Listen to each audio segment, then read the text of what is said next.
언제 불러주나 했어요. 네, 반갑습니다. 제가 첫 창립 예배 드리고 여러 가지 교회 사정 때문에 이제 6월 첫 주 다시 여러분과 함께 예배 자리에서 만나게 되는데 아무튼 반갑습니다. 네, 그때랑 좀 분위기가 많이 달라진 것 같아요.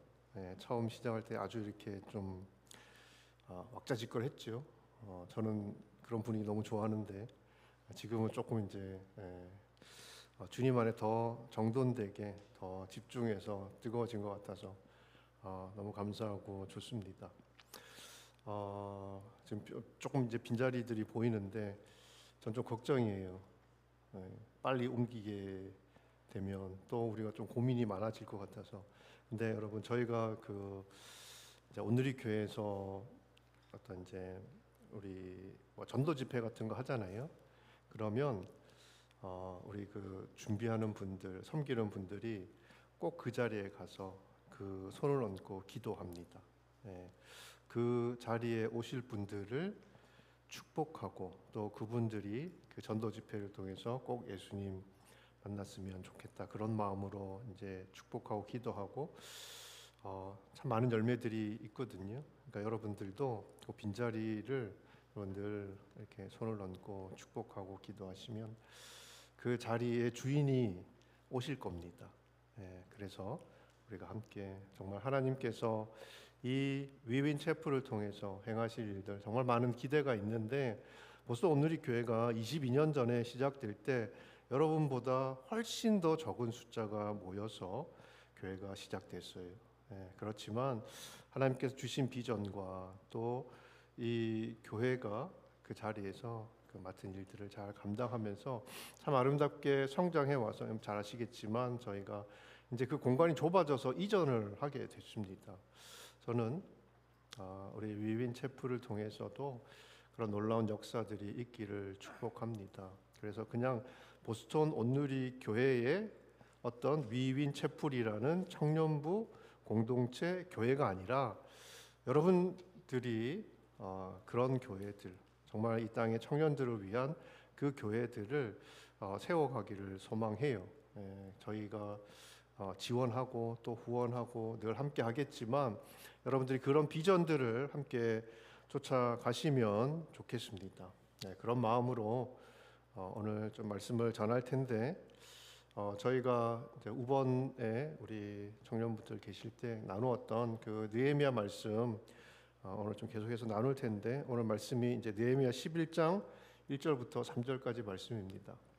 자, 원래는 이제 끝까지 다 읽어야 되는데 11장까지 다 읽어야 되는데 여러분들이 아마 다 읽으면 막 중간에 짜증 날 것 같아서 제가 딱 이 11장 전체를 아우르는 말씀, 이 11장 1절부터 3절까지의 말씀을 오늘 여러분과 같이 나누려고 합니다.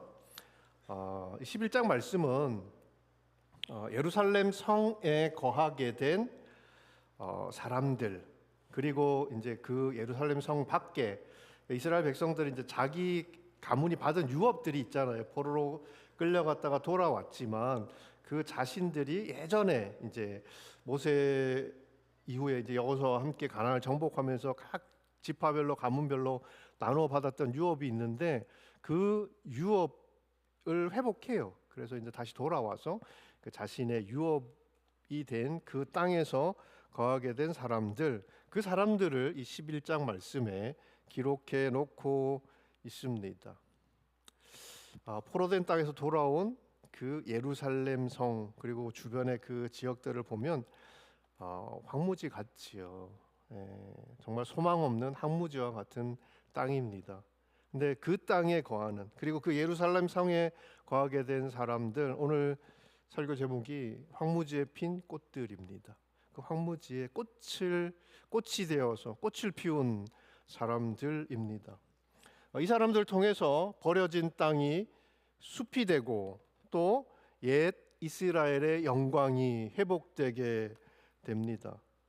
저는 이 영적인 황무지와 같은 이 보스턴 땅에서 시작된 이 외윈 채플에 대한 하나님의 기대가 이와 같다고 믿습니다. 저는 우리 위윈 채플 우리 성도들 한 분 한 분 여러분들을 통해서 황무지와 같은 이 청년들의 가슴에 하나님의 빛이 하나님의 영광이 임하는 거룩한 역사를 기대합니다. 하나님이 우리에게 기대하시는 것이고 우리를 통해 이루실 일이라고 믿습니다. 이번 한 주간 여러분들 사람들하고 살면서 무슨 얘기들을 여러분들 뭐라고 하던가요? 그런 얘기는 잘 안 들리죠. 그죠? 지들끼리 이야기를 하니까. 뭐라고 여러분들이 이야기하든 또 세상에서 사람들이 여러분에게 어떤 레벨을 붙여주든 하나님에게 여러분 한 분 한 분은 꽃입니다. 꽃과 같은 존재들이고 여러분들을 통해서 정말 이 땅에 어떻게 보면 참 이 미국이라는 땅이 이 믿음 때문에 시작된 땅인데 그걸 다 잃어버렸어요. 정말 자산이라고 할 수 있는 것들을 다 잃어버리고 쓰레기들을 가득 채워놓고 있지. 여기가 그 시작이 된 땅 아닙니까? 다시 시작하고 그 시작이 우리 위윈 채플이기를 축복합니다. 오늘 목사님 읽어주셨는데 우리 1절부터 3절까지의 말씀을 다시 한번 한 목소리로 읽어봅시다. 시작. 백성들의 지도자들은 예루살렘에 살게 됐습니다. 나머지 백성들에 대해서는 제비를 뽑아 10분의 1은 거룩한 성 예루살렘에서 살게 했고 그 나머지 10분의 9는 각자 자기의 성읍에서 살게 했습니다. 또 모든 백성들은 예루살렘에 살기로 자원하는 사람들을 축복해 주었습니다. 예루살렘에 살게 된 각 지방의 지도자들은 다음과 같습니다. 다른 이스라엘 사람들, 제사장들, 예위 사람들, 느디님 사람들, 솔로몬의 신하들의 자손들은 각각 자기가 물려받은 유다 여러 성읍에서 살았습니다. 이스라엘 백성들이 유대 백성들이 이제 포로된 땅에서 돌아와서 처음에 이제 성전을 짓고 이제 느헤미야를 통해서 이제 성벽을 다시 재건하게 되지요. 그리고 나서 뭘 했냐? 그들이 하나님 말씀 앞에 모였어요. 말씀 운동이 일어났고 말씀을 만나다 보니까 자신들의 모습을 보게 돼서 하나님 앞에 정말 눈물로 가슴을 찢고 옷을 찢고 회개하는 회개 운동이 일어났습니다. 그리고 일어난 것이 거룩 운동이에요. 그냥 과거 잘못했습니다 후회하고 끝나는 게 아니라 내가 이제 그런 과거를 끊고 어떤 미래를 살 것인가를 하나님 앞에서 결단했던 거죠. 말씀 앞에 서면 우리는 내 모습 보게 되고 내 허물도 보게 되고 근데 그 과거에 덫에 묶여 사는 게 아니라 하나님 이 과거를 내가 계속해서 사는 것이 아니라 하나님께서 내게 주실 그 날들 그 미래의 날들을 오늘부터 이렇게 살아가게 해주십시오. 이게 자연스럽지요. 말씀, 회개, 거룩. 그래서 이스라엘 백성들이 그 거룩 운동의 일환으로 결단했던 것들이 있어요. 이방인들과 혼인하지 않겠다. 안식일을 지키겠다. 11조 드리겠다. 성전 우리가 봉사하겠다. 이런 언약을 맺고 지도자들과 함께 그 언약에 서명을 합니다.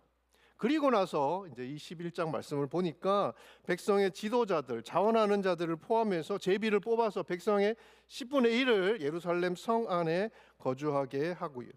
이들 제외한 나머지 백성들은 자신들에게 유업으로 주어진 땅에 거하게 됩니다. 그래서 이제 이 느헤미야 11장 말씀을 쭉 보면 예루살렘 성에 거할 백성들을 어떻게 정했냐? 그게 1, 2절에 나오고 3절부터 9절 말씀 보면 유다 자손과 베냐민 자손 중에 이 예루살렘에 거주할 자들의 가문, 어떤 가문, 누구 집안에 어떤 집안이냐, 그리고 몇 명이 거기 거했냐 이런 게 나오고요. 10절부터 24절 말씀을 보면 이제 제사장들, 직분에 따라 제사장들, 레위인들, 성전 봉사자들 가운데서 또 예루살렘에 거주한 사람들이 있어요. 그 사람들은 또 누구냐 나와 있고요. 25절부터 36절 말씀을 보면 이제 예루살렘 이외의 지역에서 거주한 사람들이 있을 거 아니에요. 그 사람들은 가문 어떤 가문 이런 건 안 나오고요. 왜냐하면 그 유업이 바로 그 사람들 그 가문들일 거니까 그걸 굳이 이야기하지 않고 그래서 예루살렘 이외에 거주한 성읍이 뭐냐, 어떤 성에서 거했느냐 그 성읍의 명칭들이 나와요. 조금 비교가 되는 게 예루살렘 안에 거했던 사람들은 어떤 가문의 사람들이냐, 몇 명이나 거했냐 이거 자세하게 설명해 놓고 있거든요. 근데 이제 예루살렘 밖에 거했던 사람은 어디서 거했냐 이제 그 지명만 설명을 해 놓고 있지요. 자, 이게 뭘 이야기해 주냐면 이 11장에 기록된 내용의 이 특징, 거주자들에 대한 그 기록의 특징이 뭐냐 하면 예루살렘을 중심으로 해서 또 특별히 성전을 중심으로 해서 기록된 내용이라는 거예요. 예루살렘 이외의 지역은 명단보다는 지역의 명칭이 이제 중심으로 기록되어 있지요. 반면에 예루살렘 성에 거한 사람들은 자세하게 그걸 기록하고 있습니다. 그러니까 이 이야기는 뭐냐면 그만큼 이들에게 예루살렘이 중요했다는 거예요. 중요했다. 다시 말하면 다시 돌아온 이 백성들이 예루살렘을 자신의 삶의 중심에 두고 살려고 했다는 것을 보여주는 거예요. 삶의 중심을 예루살렘에 두었다. 여러분 생각해 보세요. 안식일 지키고 11조 드리고 성전 위에 봉사하기로 했던 헌신의 결단들은 참 귀한 거지요. 그렇지만 이런 외적인 헌신이 뭐 그냥 보잘것없는 거다 그런 거 아니에요. 너무너무 수고하고 귀하고 필요한 것이지만, 공동체를 위해서 필요한 것이지만 그것보다 더 중요한 거 있어요. 그게 뭐냐면 어디에 삶의 중심을 두고 살아가느냐 하는 거예요. 내 마음의 중심에 무엇을 두고 살아가느냐라는 겁니다. 여러분, 하나님의 백성은요 헌신의 분량으로 결정되지 않아요. 이만큼 헌신하고 더 많이 헌신하고 그러면 너 내 자식 해줄게, 내 아들 해줄게, 내 딸 해줄게, 이렇게 결정되지 않습니다. 하나님이 삶의 중심이 되고 그래서 하나님께서 내 삶을 다스리시는 그런 삶을 살아가는 자가 하나님의 백성이에요. 우리는 근데 이 중심을 너무나 잘 가리지요. 감추고 내 중심에 하나님 아니고 다른 것들이 들어와 있는데, 내 삶을 이끌어가고 지배하는 것이 하나님 아닌 다른 것인데, 내 야망일 수도 있고 뭐 그런 것들인데 우리는 그걸 드러내지 않지요. 그러면서도 우리는 헌신할 수 있고요, 예배 드릴 수 있고요, 선교도 갈 수 있고요, 다 할 수 있습니다.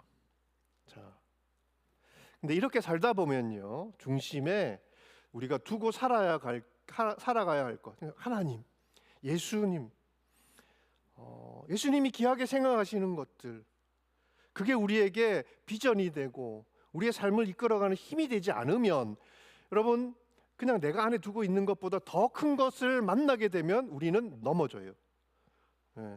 그걸 어떻게 버텨내겠습니까? 내가 가진 걸로 버텨내거나 이기거나 넘어가야 되는데, 내가 상대할 수 없는, 내 힘으로는 이길 수 없는 것들이 여러분 세상 살면서 얼마나 많이 부딪히게 돼요. 그럴 때마다 흔들린다는 거죠. 그러니까 우리가 삶의 중심에 뭘 두고 살아가느냐 너무너무 중요한 거예요.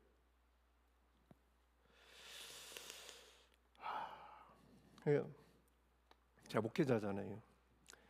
사람들이 이제 보면 되게 열심히 하는 분들이 있어요. 막 이렇게 칭찬 받을 만한. 근데 이게 참 사람들 많이 만나고 또 교회 성도들 많이 만나다 보니까 안타까운 분들이 있어요. 여기 중심에 예수 없는데 그냥 열심히 하는 거예요. 열심히 하는 거예요. 그냥 저는 여러분들이 그렇게 어떻게 보면 이렇게 관성적인 신앙, 그냥 예전에 그랬으니까, 다른 사람들 그러니까, 이 교회 안에서는 그런 게 맞아 보이니까 그렇게 이 간성에 따라서 여러분들이 여러분의 삶을 결정하고 판단을 결정하고 여러분들이 삶을 계획하고 만들어가는 게 아니라 누가 밀어주고 누가 결정해주고, 그래서 나중에 보면 여러분의 거로 내 거라고 이야기할 수 있는 신앙도 없고 삶도 없고 생각도 없고 의지도 없고 없는 그런 신앙이 되지 않기를 바랍니다. 근데 이런 분들이 있어요. 이렇게 본인들은 잘 모르시겠지만 나는 보인다니까. 여러분, 제가 무슨 점쟁이입니까? 그러니까 이제 신앙 생활하는 것들을 우리 성도들에게 쭉 보니까 그래 이제 조금 이제 분별이 되는 거죠. 자, 그럼 뭐 목회자는 못 속이겠어? 속일 수 있겠지. 자, 그런데 하나님은 속으시겠냐는 거예요. 나 같은 사람의 눈에도 보이는데 가짜인지 진짜인지, 제가 오늘 낮에도 그 말씀드렸거든요. 예배드리고 뭐 다 좋아. 근데 그걸 나는 잘 살고 있다고 생각하고 신앙 좋다고 생각하고 만족할 수 있는데, 중요한 거는 내 평가, 내 옆에 있는 사람의 평가가 아니라 하나님 평가예요. 하나님 앞에 가서 우리가 하나님 앞에 야, 너 정말 잘 살았다고 칭찬받을 수도 있고, 야, 너 그거 왜 그렇게 좋은 거 내가 너 줬는데 그것밖에 못했니? 라고 책망받을 수도 있잖아요. 근데 이 책망을 거기 가서 들으면 안 된다니까. 차라리 나한테 듣는 게 낫지. 네. 여러분, 저는 모르지요. 여러분은 잘 알 거 아니에요. 내가 진짜인지 가짜인지, 내가 뭐 하고 있는 것들 가운데 그냥 사람 눈도 있고, 또 내가 어떤 이 신앙생활했던 뭐 그것도 있고 이러니까 여러분, 그 억울한 거예요. 불행한 거고요. 저는 여러분들이 정말 그리스도 안에서 행복하길 바랍니다. 주님이 여러분들 기쁘고 행복하고 하나님 안에서 예배하는 것을 정말 감사해하면서 감격해하면서 예배하는 거 너무너무 기뻐하시지 않겠어요? 그 기쁨을 여러분의 것으로 만들어서 예배자로, 또 사역자로, 또 이 세상 속에서 하나님의 동역자로 그렇게 사시면 좋겠어요. 그런 사람들이 어떤 물결이 다가와도 넘어지지 않고 흔들리지 않습니다. 여러분, 이스라엘 백성들이 지금까지 그 역사를 보면 처음에는 다 했지요. 하나님 앞에 거룩하게 살겠다고 결단한다고 그 출애굽하고 나서 시내산에서 하나님이 언약 맺었지요. 근데 그 삶의 중심이 안 변했던 거예요, 이 사람들이. 그러니까 계속 부딪히는 거죠. 강한 나라를 보면 저것도 따라가고 싶고, 뭔가 저기에 뭔가 또 비밀 뭐 비밀스러운 게 있나 하고 그러고 이렇게 또 쫓아가기도 하고, 그래서 결국 나라가 쪼개지고 망했던 겁니다. 나라가 망하는 것과 사람 인생이 망하는 것 다 똑같은 거예요. 자, 여러분, 진정 저는 여러분의 삶을 하나님께서 여러분에게 주신 삶을 다른 사람이 대신 살아줄 수 없는 여러분의 삶을 아끼고 소중하게 여기며 살 수 있기를 축복합니다. 그렇게 아끼며 소중하게 여기고 살아가는 가장 최선의 방법은 내 주인이, 삶의 주인이 변하는 거예요. 예수가 다스리는 삶을 살아야 되는 거예요. 여러분, 그래서 1:1 양육 여러분 잘 받으세요. 그냥 예수가 다스리는 삶을 살아야지라고 생각한다고 사라지지 않아요. 여러분들이 여러분의 삶을 그렇게 변화시켜가는 훈련이 필요합니다. 그래서 잘 배우시고 진짜 내가 내 삶의 주인으로 살고 있는지, 예수가 내 삶을 다스리는 삶을 살고 있는지 우리가 스스로에게 정직하게 물어보고 답해보고, 아니라면 그 변화시켜가는 그런 훈련의 과정들이 여러분의 있기를 축복해요. 그런 훈련이 없으면 여러분 늘 생각하고 이렇게 살아야지, 저렇게 사는 게 맞지라고 생각해도 그렇게 사라지지 않습니다. 그런 거룩한 삶의 변화가 있기를 축복해요. 자, 그러면 우리가 어떻게 삶의 중심을 지키고 예수가 다스리는 삶, 삶의 중심에 귀한 하나님의 것들을 두고 살아갈 수 있는가? 자, 오늘 본문을 통해서 우리가 좀 생각해 보려고 해요. 자, 예루살렘에 거하는 자들을 오늘 보면 크게 세 부류로 나눕니다. 첫 번째는 백성들의 지도자들이었어요. 두 번째는 제비로 뽑힌 자들이었고요. 세 번째는 자원하는 사람들이었습니다. 자, 이 세 부류의 사람들은 예루살렘이라는 곳에 거했던, 다시 말하면 예루살렘이라는 중심을 지켰던 사람들이지. 그러면 이들이 어떻게 예루살렘에 거했을까를 좀 생각해 보면 우리가 어떻게 우리의 삶에 예수를, 하나님을 중심에 두고 살아갈 수 있는지를 볼 수 있다고 생각합니다. 자, 그래서 첫 번째, 예루살렘에 거한 첫 번째 부류의 사람은 누구냐면 백성들의 지도자들이었어요. 제비로 뽑힌 것도 아니고요, 자원한 것도 아닙니다. 지도자들. 자, 여러분 생각해 보세요. 지도자들이 예루살렘에 거한 거, 이거 뭐 특별한 헌신입니까? 대단한 헌신입니까? 너무 당연한 거지요.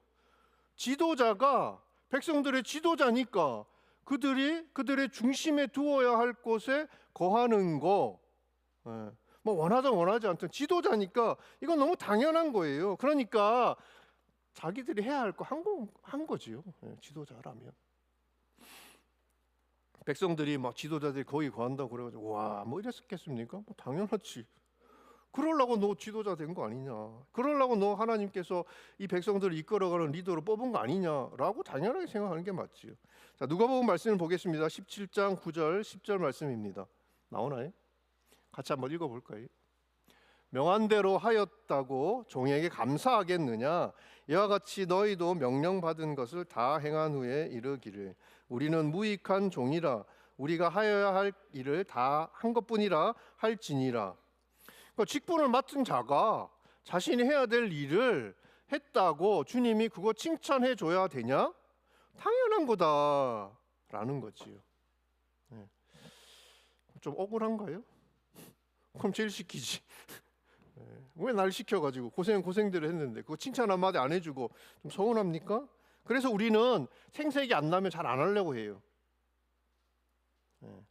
그냥 생색나지도 않고 뭐 내가 그 일을 했는지 안 했는지 사람들이 알아주지도 않고 주님은 당연히 눈에 보이지 않으니까 알아줄 것 같지도 않고 그런 일들은 웬만하면 굳이 피하지요.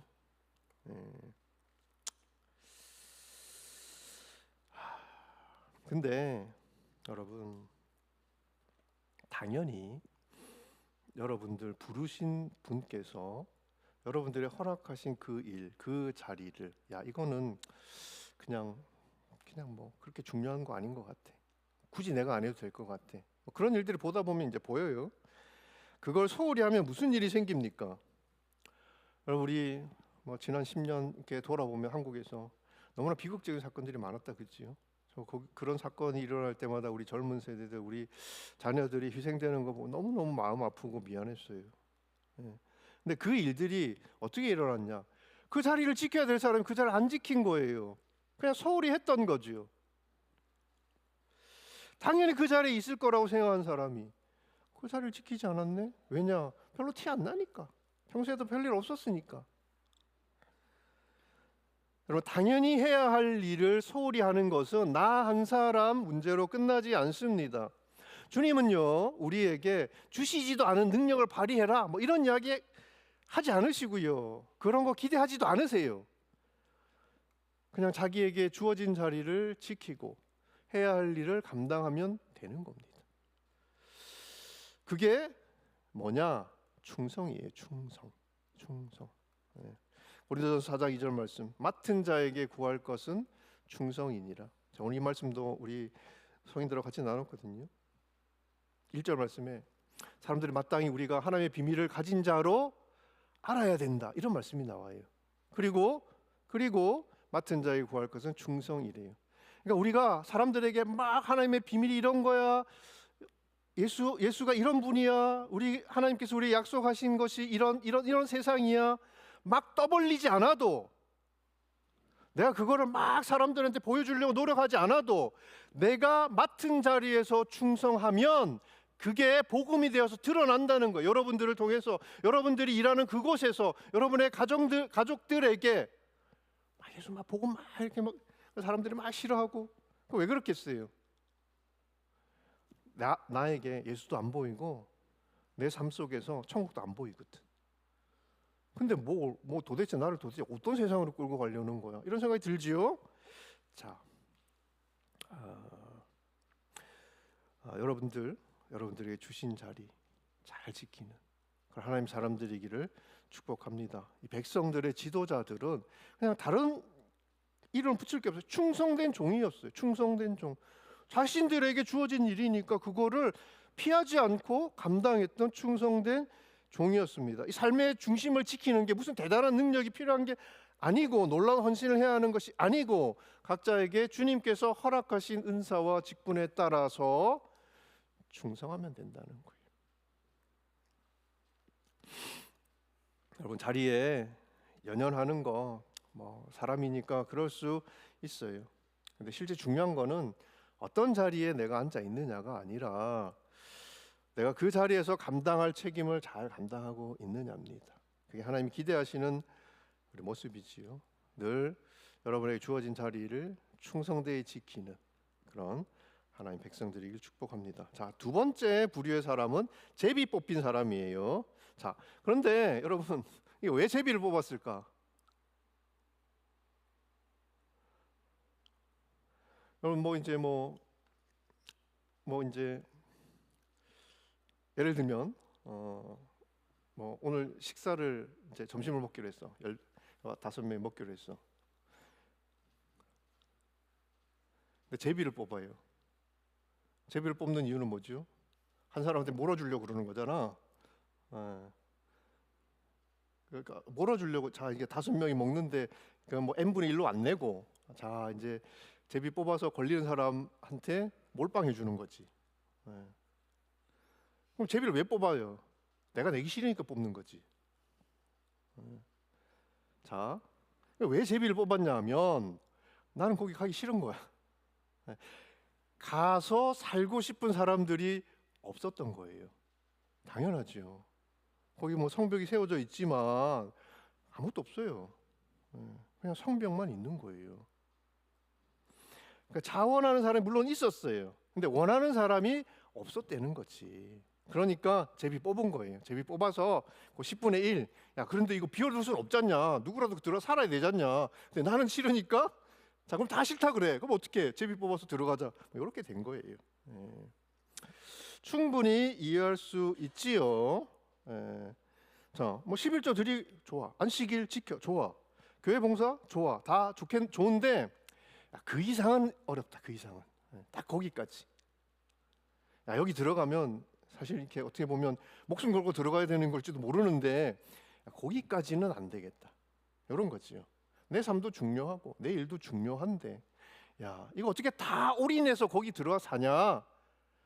그러니까 더 이상 헌신 요구하지 마라. 뭐 이런 거죠. 우리도 보면 이런 헌신의 경계들이 있어요.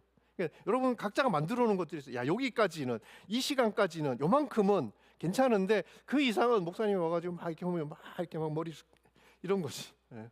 나 좀 바쁘고 나도 할 일도 많고 내가 뭐 이렇게 백수도 아니고. 예. 근데 여러분 이 경계들이 모여서 만든 집 뭘까요? 교회는 아니겠다, 그렇죠? 예. 그러니까 평소에 겉으로 보면 별 문제 없어요. 다 열심히 하고 있는 것처럼 보여요. 근데 모두가 이런 생각을 가지고 있어요. 공동체가 위기가 닥치면, 살 길이 막막해지면 그냥 모래알처럼 부서지는 거예요. 자, 그러니까 어떻게 보면 뭐 하나님 백성답게 살자고 맹세를 했는데도 예루살렘으로 가는 것까지는 좀, 그건 좀 이런 생각을 가지었다는 거지요. 근데 이게 참 모두가 이렇게 주장하는 걸 보면 이 삶의 중심이 변하고 삶의 중심에 내가 중심에 두어야 할 것을 두며 살아간다는, 이게 생각처럼 말처럼 쉽진 않은 거예요. 그냥 너 거기 왜 있어? 등 떠밀려 가지고 뭐 이럴 수는 있어요. 근데 내가 정말 그런 변화를 원해서 그렇게 변화해 가는 게 쉽지 않아요. 중심을 지킨다는 거 말처럼 쉽지 않다는 거죠. 자, 그래서 뭐 제비를 뽑았어요. 그럼 뭐 여기서 제비 뽑힌 사람은 어떤 사람들입니까? 운이 나빴다, 그죠? 야, 이게 확률이 10%인데 그 10%를 그냥 맞추네. 10명 중에 9명은 그냥 괜찮은데 딱 자기가 걸린 거죠. 운이 나쁜 사람들입니까? 자, 그런데 이 사람들은 제비에 뽑히지 않은 다른 사람들, 자 나머지 9명의 사람들과 마찬가지로 제비를 뽑는데 동의했겠죠. 누가 걸릴지 모르지만 자 우리가 그럼 제비를 뽑자 이래서 제비를 뽑은 거잖아요. 그러니까 제비 뽑힌 사람이 우리가 그냥 보면 자 럭키하지 않은 사람인 것 같긴 한데 어쨌든 이 사람들도 제비 뽑자고 동의를 했던 사람이라는 거죠. 자, 모든 사람이 동의했습니다. 자, 그러면 그 사람을 뽑는데 제비를 뽑기로 한 게 나는 싫은데 비워둘 수는 없으니까 누구라도 그 자리에 밀어넣기 위해서 선택한 방법이냐? 10분의 1인데 뭐 나는 안 걸리겠지, 나만 안 하면 되지, 뭐 이런 마음으로 다 이렇게 확률 게임을 한 거냐? 그러면 이 사람들은, 제비 뽑힌 사람들은 운이 나쁜 사람이지. 근데 그렇지 않아요.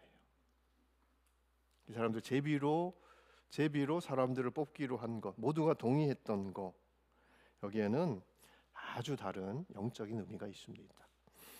이 좋은 예가 이스라엘 백성들이 출애굽하고 나서 가나안 땅을 분배를 해요. 각 지파별로 유다 지파, 갓 지파, 르우벤 지파, 12지파가 이제 각자 이제 가나안 땅에서, 가나안 사람들은 이제 떡줄 사람 생각도 안 하는데 자기들끼리 이제 미리 유업을 다 나눈 거야. 이제 다 나눴어요. 근데 그 유업을 나눌 때 어떻게 했는 줄 아십니까? 제비를 뽑았어요. 이거 한 번 뽑으면 그냥 끝까지 가는 거예요. 제비 잘못 뽑으면 내가 리더야. 가서 제비를 뽑았는데 이상한 땅을 뽑았어. 그럼 나는 이제 두고두고 후손들한테 욕먹을 짓을 한 거예요.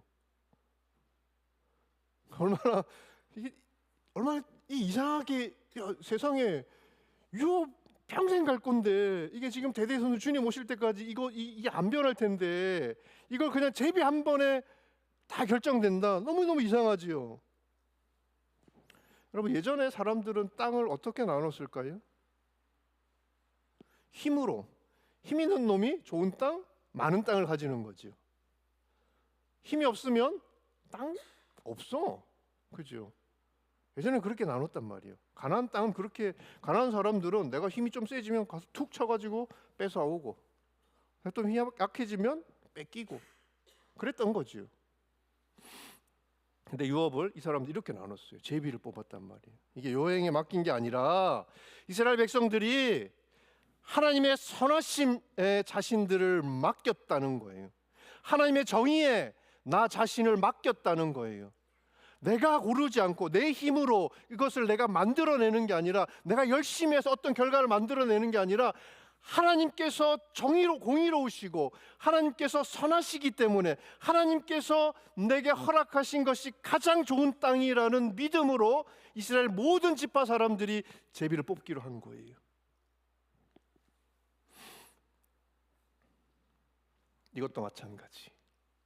확률과 요행을 바란 게 아니라 믿음으로 하나님께 자신을 맡겼던 거예요.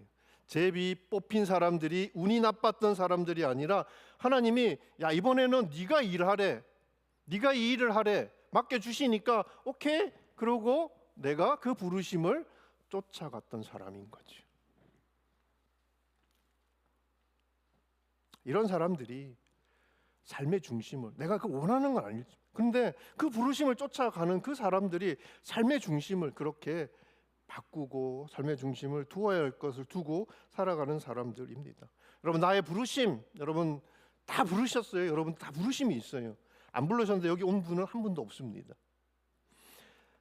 그게 내가 원하는 게 아닐 수는 있어요. 근데 그것이 여러분들에게 가장 좋은 거예요. 하나님 여러분을 그 일을 쓰기 위해서 이 위윈 채플이라는 이 아름다운 공동체에 부르신 겁니다. 저도 이제 나름 좀 살 만큼 살았잖아요. 이런 이야기하면 좀 그런가? 어쨌든 조금 살았어요. 예. 돌아보면 참 인생에 고비라는 게 있어요. 예. 그럴 때마다 참 고민이 많이 되지. 그때마다 내가 원하는 게, 사람인데 내가 원하는 게 없겠어요? 원하는 게 있어. 그러면 그 원하는 것을 내가 얻기 위해서 열심히 여러분 이게 대충 살은 것처럼 보이지만 열심히 살았거든요. 근데 그 원하는 걸 얻기 위해서 내가 내 열심을 가지고 선택해서 했던 일도 있었을 것이고, 또 그렇지 않은 일들도 있었는데, 그렇게 했던 일들은 하나같이 안 좋았어요. 그냥 당시에 그냥 이렇게 내가 원하는 걸 얻을 수는 있을지 몰라도 그게 긴 호흡으로 보면 결코 나한테 좋은 게 아니더라고요. 근데 하나님께서 열어주시는 길을 따라가면서 내 삶 가운데 하나님께 주셨던 것은 그냥 내가 생각하면, 이게 내 생각을 쫓아갔으면 내가 이런 걸 했을까? 내가 이런 거 얻을 수 있었을까? 라고 생각되는 것들이었어요. 나는 그런 게 있는 줄도 몰랐는데, 그렇게 할 수 있는지도 몰랐는데, 근데 하나님이 그냥 선하게 인도해 주시겠지라고 믿고 따라가 봤더니 거기에 그냥 내 힘으로는 도저히 얻을 수 없는 많은 것들, 근데 좋은 것들, 그런 것들이 있더라고요. 그래서 여러분, 하나님의 부르심을 쫓아가는 거는 여러분 억울한 게 아니라 너무너무 감사한 거예요. 그냥 가만히 내버려 뒀으면 여러분 지금 뭐 하고 있었겠어요? 그래서 이 부르심을 쫓아가는 사람은 삶의 중심을 잃어버리지 않는다. 그래서 저런 사람들이 여러분에게 왜 그렇게 살고 있어요? 물어볼 때 뭐 그냥 어쩔 수 없죠. 뭐 이런 대답이 아니라, 이런 맥 빠진 대답이 아니라 부르심이라고, 이게 나의 부르심이라고, 이 부르심이 나는 너무 좋고 너무 감사하고 이 부르심을 쫓아가는 것이 너무 기쁘다고, 나를 불러서 이 자리에 두신 하나님을 내가 신뢰한다고 여러분들이 고백할 수 있는 그런 귀한 청년들이길 축복합니다. 자, 그리고 세 번째 부류의 사람은 자원했던 사람이. 자, 모두가 주저하는 일이에요. 근데 이걸 자원해서 했다? 어떻게 보면 참 대단하죠. 인간적인 어떤 뭐 이렇게 한계를 뛰어넘는 것처럼 보이는 그런 사람들입니다. 자, 그러면 이 사람들은 아무도 원하지 않았는데 이거 왜 했을까? 왜 자원했을까? 이 사람은 머리가 나쁘고 이 사람들은 머리가 나쁘고 뭐 계산이 안 되는 사람들입니까? 무모한 사람, 모험을 즐기는 사람입니까?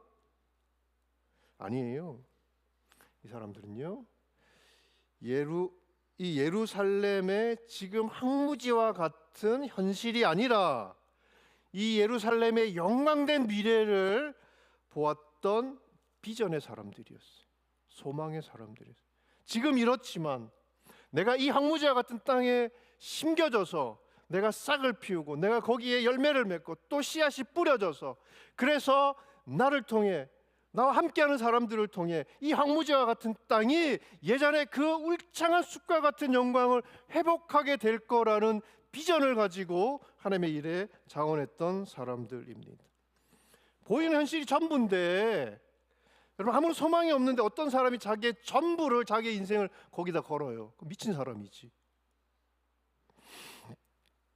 이 땅만 보이고 천국은 보이지 않는데 어떤 사람이 예수를 따라가겠습니까? 여러분, 삶의 중심에 정말 황폐한, 참담한 현실, 사람들의 평가, 이런 것들이 아니라 하나님의 비전, 소망을 담을 수 있는 사람만이 아무도 가려고 하지 않는 길을 의연하게 가는 겁니다.